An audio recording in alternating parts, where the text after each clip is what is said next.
Thabiti Boone, age 44, and I'm an entrepreneur slash activist, author, public speaker, public figure.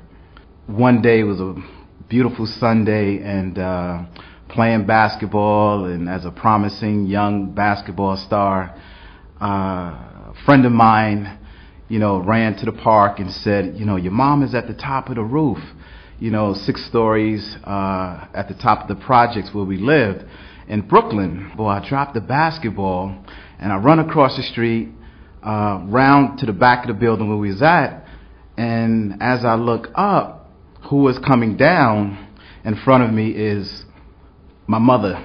She jumped off the roof and landed in front of me, her 12-year-old son. And when she hit, it was like boom. You got the grass area, the sidewalk, and then the street. And so the way she landed, my mother's not that tall, she landed on her legs, and the impact just pushed everything up against her body, and blood was just everywhere. And then the next thing I know, my mother was in a mental institution for quite some time. From that point on, I knew I was on my own. I'm on my own. Not my friends, not in the projects. Projects are full of people. People would just stare at me. Is he going to break down? Is he going to break down? Pay attention to him. So I had a lot of attention, but it was a kind of attention that it wasn't like, come on, the neighbors, my mother's friends in the projects never said, let's talk. It's horrific. It shouldn't have happened. There are times where when I drive through the old neighborhood, I can't look at the building. I can't look up.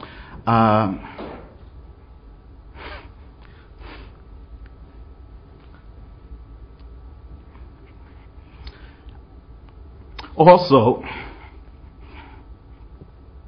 it has affected my mother and I. Whenever I try to say, Mom, can we talk about it? Or she'll recognize,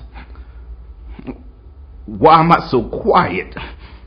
She doesn't understand that's depression, that we have to go back to that day and talk about it. When she was jumping off the roof, I took in all of her depression that caused her to jump.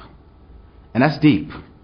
So a 12-year-old son took the beatings, she not being able to finish her education, her emotional sadness, sleeping with different men, drugs, alcohol, not feeling as though as her life meant much to her, being angry that she got pregnant at such a young age by an older grown man,